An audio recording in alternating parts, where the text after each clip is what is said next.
Magandang araw po. Ngayon naman nandito tayo sa likod ng bahay. Tayo po ay mag-harvest ng rambutan. Ito po yung natirang rambutan natin na kahit paano ay may makakain po tayo. Ayan po, at sila ay hinog na hinog na. Yan. Maganda nga lang po, may sariling puno. Kung gusto mong kumain, kukuha ka na lang. Yan po. Napakabilis ng panahon na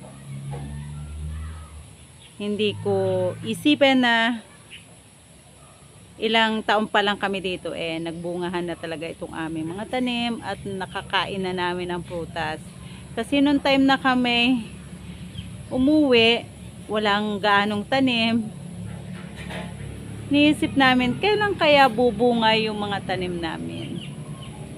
Napakabilis po nga ng panahon at nagbungahan na itong ating tanim na rambutan.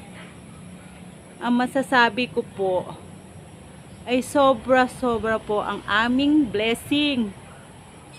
Dahil malalaki na po yung aming tanim na mga prutas.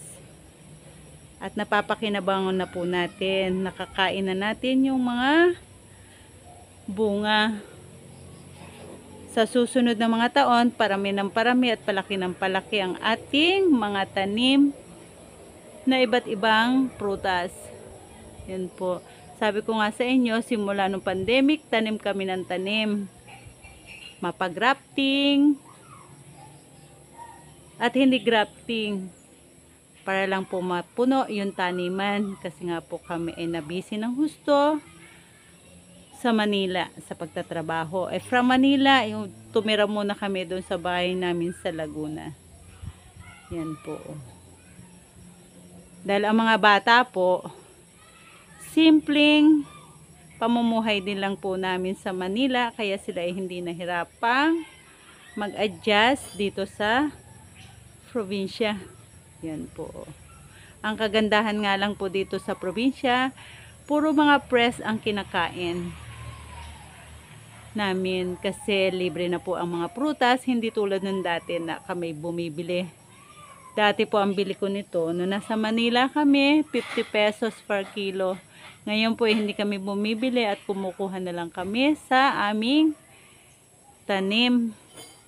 Ayan po, i-share ko sa inyo yung pangunguha ni Caviteño Farmer. Yan.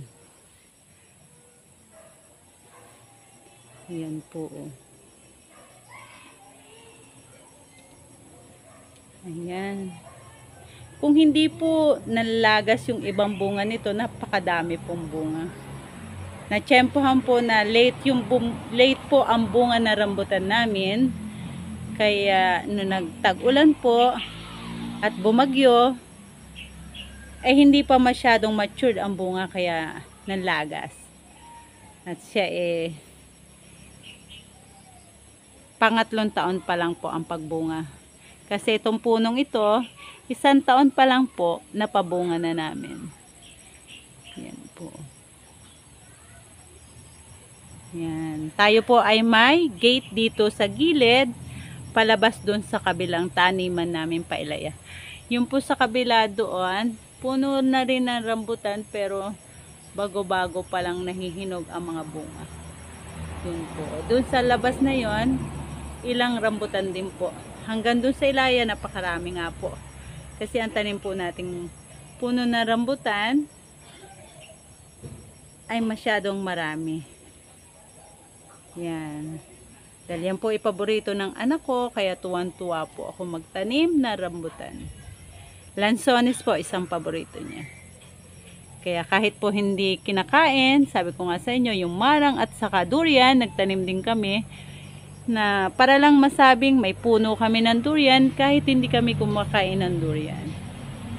Yan po. Yan yung aming bunga ng rambutan. Ha-harvest po tayo ng rambutan Samahan nyo si Caviteño farmer na mag-harvest po ng tanim niyang rambutan. Ayan po. Kaway-kaway naman sa mga viewers, subscriber. Ayan po. Mag-harvest tayo dahil ano na po, hinog na siya. At gusto nilang kumain ng rambutan. Fresh na fresh po. Fresh from the puno.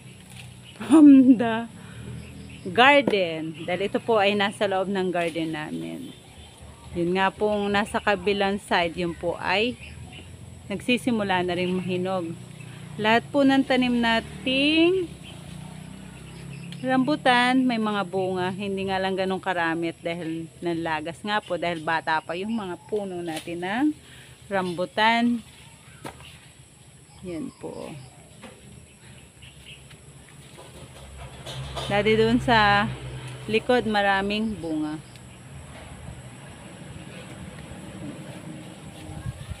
Ito sa malalim, marami dito. Kaya bang abutin? Ayun, kaya yan. Babang yun. Yan po. Yan. Pag may sarili kang tanim, ang sarap ng kumukuha ka na lang sa tanim mo. Hindi tulad po ng mga nabibili, mga ilang araw na siya na harvest. Dito po On the spot. pag na-harvest, kakainin mo na. Doon, sa kabila, marami doon. Marami dito.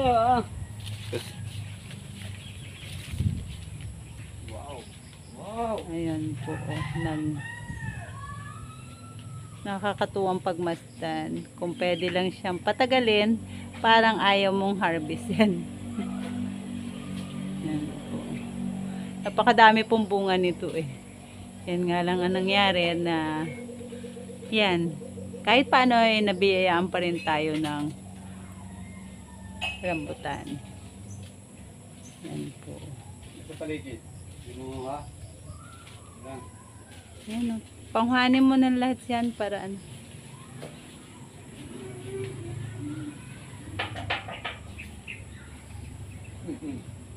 Back in your herd. Yan. Lucky. Lucky sa labas. Nakalock. Pwede mo namang i-open yan. Madali namang i-open yung gate. Nilalak ko po yung gate kasi yung aking mga aso baka makalabas po mahirap na po makarating ng highway at marami pong sasakyan baka masagasaan. Nadala na po kami dahil yung isang aso namin nasagasaan na nakalabas na hindi namin namalayan. Labas. Dami oh. Dami. Yan po. Ito po yung palabas ng gate namin. Yung isa pong yun, Dahil bunga yan, naglagas lang. ang dami nga pong bunga, nalagas lang. Yung po kabilang yun, nagsisimula na rin mahinog. Pero napakatamis po ng bunga dahil natikman ko na po. Kumuha kami ng ilang piraso. Sobrang tamis po.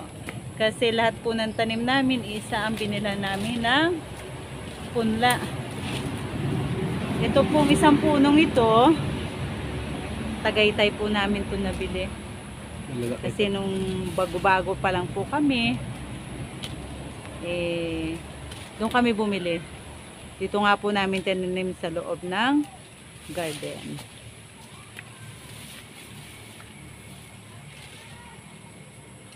Ayan po. Sariling puno ah. Iba po pag may sariling puno. Ayan po. Handahan. Dapat siguro tinatanggal yung mga ano. Hindi, okay lang. Ayan. Ayan. Ayan po. Dami oh. Tama na pare. Tigtigan pa. Ayan po yung Na-harvest na. Ay umuulan na. Kaya yan na lang muna po ang ating i-harvest. Tama-tama po. Pan-dessert.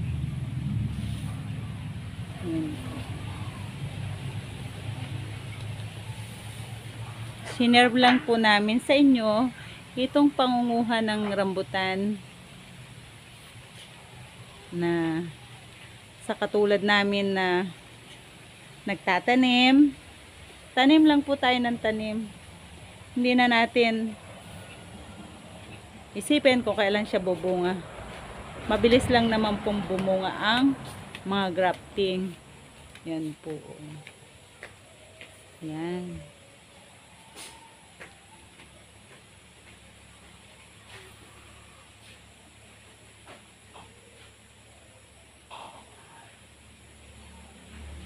Hanggang dito na lang po ang aming vlog. Salamat po sa patuloy na suporta nyo sa channel ni Caviteño Farmer. Shoutout po sa lahat ng mga viewers at subscriber. Salamat din po sa mga kaibigan namin sa YT na nagpapalipad sa amin. Maraming salamat po. Mabuhay po kayo. God bless po. Bye-bye.